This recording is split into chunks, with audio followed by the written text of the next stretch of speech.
नमस्कार दोस्तों, स्वागत है आप सभी का हमारे short hand word YouTube channel पे। दोस्तों, मैंने रामधारी गुप्ता खंड 2 की 125 शब्द प्रति मिनट डिक्टेशन की एक सीरीज लाया हूँ मैं। इसमें आप डिक्टेशन लिखिए और हर डिक्टेशन को आप लिखने के बाद उसको पढ़िए और उसको ट्रांसक्राइब ज़रूर करिए। तो आप सभी लोग डिक्टेशन लिखिए और अगर डिक्टेशन पसंद आए तो इसे लाइक करिए, चैनल को हमें सब्सक्राइब कर लीजिए और बेल आइकन दबा लीजिए जिससे हमारे नए वीडियो आपको मिलते रहें। 125 शब्द प्रति मिनट डिक्टेशन स्टार्ट होगी 5 सेकेंड बाद।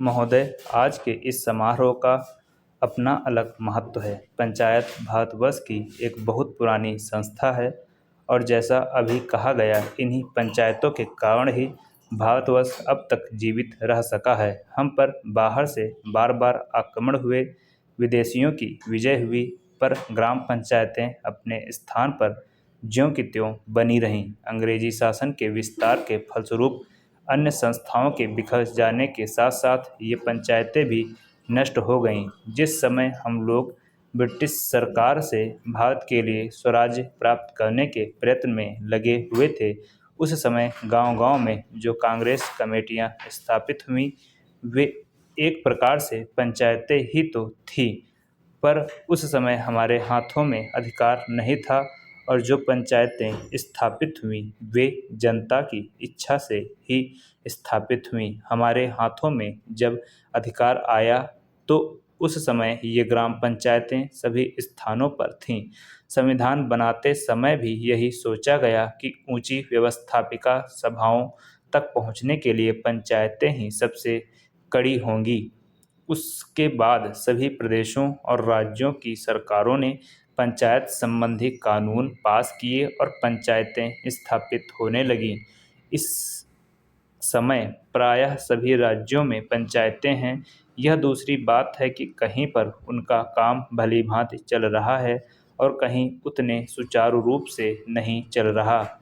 आज यह सुनकर मुझे बड़ी प्रसन्नता हुई कि आपके इस राज्य में पंचायतों को ठीक रूप से चलाने पर बड़ा जोर दिया जा रहा है। जिनका काम सबसे अच्छा और सुंदर समझा जाता है, उनको पुरस्कार दिया जाता है।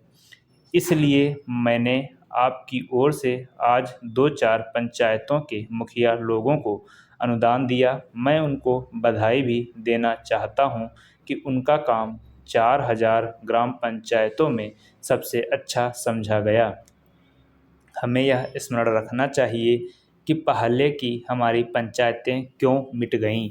हमारे देश में पंचायतें परंपरा से चली आ रही थीं। अंग्रेज़ों ने भी मुक्त कंठ से इस बात को स्वीकार किया कि भारत का प्रत्येक गांव गणराज्य था, पर एक समय आया जब गांव स्वतंत्र गणराज्य न रहे और देश परतंत्र हो गया। इसका कारण हम में कमजोरियों का आना था। हमें उन कमजोरियों से अभी भी बचते रहना चाहिए जिससे फिर से वह दिन न देखना पड़े। वह कमजोरी थी उन पंचायतों का संकीर्ण दृष्टिकोण। लोगों ने पंचायतों की परिधि के क्षेत्र को ही अपना देश माना और इस कारण जब एक पंचायत पर आक्रमण हुआ तो दूसरी पंचायतों ने उसकी रक्षा में हाथ बटाना अपना धर्म नहीं समझा। इसी प्रकार विदेशियों ने एक-एक पर आक्रमण करके सारे देश पर अपना अधिकार कर लिया। हमारे शत्रुओं ने हमारे पारस्परिक वैमनस्य और भेदभाव से भी लाभ उठाया।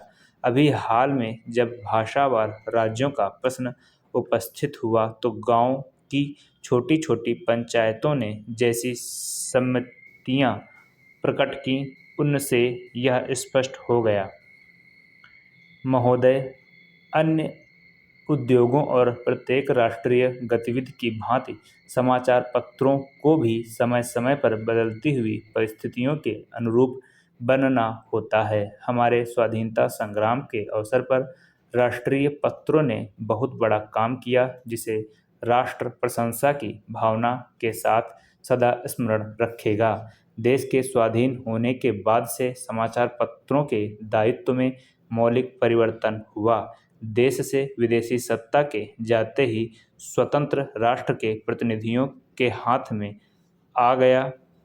यह स्वाभाविक था कि इस परिवर्तन के बाद सभी समाचार पत्र अथवा उनमें से अधिकांश अपनी नीति पर पुनर्विचार करें। इन 9 वर्षों में अधिकांश पत्रों ने इस दायित्व को सुचारू रूप से निभाया है। मैं यह प्रसन्नता से स्वीकार करता हूं कि पत्रों ने राष्ट्रीय महत्व के प्रश्नों पर सरकार का समर्थन कर उसका बल ही नहीं बढ़ाया, बल्कि जब कभी स्वतंत्र विचार और सच्चे मतभेद की मांग हुई तो पत्रों ने आलोचना का आश्रय भी लिया।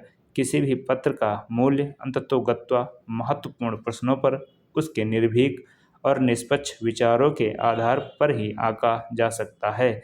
मैं समझता हूँ, एक साधारण पाठक की दृष्टि में आदर्श समाचार पत्र वही है जो निष्पक्षता तथा निर्भीकता से सभी उचित बातों का समर्थन करे और प्रत्येक अनुचित कार्यवाही की निंदा करे। ऐसे देश में जहाँ विचार स्वातंत्र्य की पूर्ण व्यवस्था है, समाचार पत्र ही अपने निष्पक्ष तथा वस्तुगत मूल्यांकन से जनता का पथ प्रदर्शन कर सकते हैं।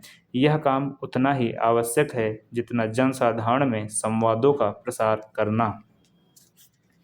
भारत में समाचार पत्र उद्योग लगभग वर्ष पुराना है। इस काल में पत्रों ने बहुत प्रगति की है और शक्ति तथा यश का उपार्जन किया है। किंतु जब हम भारतीय पत्रों की दूसरे प्रगतिशील देशों के पत्रों से तुलना करते हैं तो हम बहुत सी बातों में, विशेषकर प्रकाशन संख्या की दृष्टि से, अपने पत्रों को बहुत पिछड़ा हुआ पाते हैं। लघु प्रकाशन संख्या का प्रमुख कारण हमारे देश में साक्षरता का भारी अभाव है। यह हर्ष का विषय है कि कुछ समय से पत्रों की प्रकाशन संख्या बराबर बढ़ती जा रही है और देर सवेर उसकी दूसरे देशों के पत्रों की प्रकाशन संख्या से तुलना की जा सकेगी। यह कहना असंगत न होगा कि समाचार पत्र उद्योग दूसरे उद्योगों से कुछ भिन्न है। वास्तव में इस उद्योग और दूसरे उद्योगों में यदि कोई सामान्य बात है तो यही कि दोनों ही की गणना उद्योगों में होती है। इसके अतिरिक्त समाचार पत्रों और अन्य उद्योगों में बहुत कुछ भेद हैं। किसी भी उद्योग पर राष्ट्रीय संगठन और राष्ट्र के लोगों के विचार, उनके लक्ष्य तथा महत्वाकांक्षाओं को व्यक्त करने का इतना भारी उत्तरदायित्व नहीं जितना समाचार उद्योग पर है। पत्रों और पत्रिकाओं का प्रकाशन संसार के सभी देशों में आरंभ में एक साधारण प्रचार कार्य के रूप में हुआ। उस समय यह कार्य आर्थिक लाभ से ऊपर था। धीरे धीरे जैसे पत्रों के पाठकों तथा ग्राहकों की संख्या बढ़ती गई और पत्र विज्ञापन का माध्यम माने जाने लगे। बहनों व भाइयों, ग्राम पंचायतों की तरह पंचायत समितियों व जिला परिषदों के सदस्य मतदाताओं द्वारा सीधे चुने जाएंगे। पंचायती राज के प्रत्येक स्तर पर सभी पदों पर महिलाओं का 1/3 आरक्षण सुनिश्चित किया गया, अर्थात 33% महिला सरपंच, प्रधान, प्रमुख बन सकेंगी। अनुसूचित जाति व अनुसूचित जनजाति के लिए भी जनसंख्या के प्रतिशत में पद आरक्षित रहेंगे। पिछड़ी जाति के हेतु भी राज्य सरकार ने आरक्षण किया है। राज्य वित्त आयोग गठित होगा जो संसाधनों को देखकर पंचायती राज संस्थाओं को राज्य सरकार के करों की आय का हिस्सा दिलाने की सिफारिश करेगा। राजस्थान पंचायत राज अधिनियम 1953 एवं पंचायत समिति व जिला परिषद अधिनियम 1959 को समाहित कर तथा 73वें संविधान संशोधन के प्रावधानों को ध्यान में रखते हुए राजस्थान विधानसभा में नया पंचायती राज अधिनियम 9 अप्रैल 1994 को पारित किया गया, जो राज्यपाल महोदय के अनुमोदन के पश्चात 23 अप्रैल 1994 को राज्य में लागू हो गया। हमारे देश, विशेषकर राजस्थान में पंचायती राज की आवश्यकता क्यों महसूस की गई, यह प्रश्न आज हमारे मन में कौंधता है। आज पंचायती राज इसलिए आवश्यक है कि इससे प्रशासन में जन सामान्य की सहभागिता बढ़ेगी। इससे लोकतंत्र की जड़ें मजबूत होंगी। गांव की आवश्यकता के अनुसार विकास योजनाएं बनेंगी। योजनाओं का क्रियान्वयन सब लोगों के सामने होगा। लोकतांत्रिक पद्धतियों में प्रशिक्षण पाने और जनतांत्रिक मूल्यों को ग्रहण करने का अवसर मिलेगा। ग्रामीणों का उत्तरदायित्व बढ़ेगा तथा इससे भ्रष्टाचार में कमी आएगी।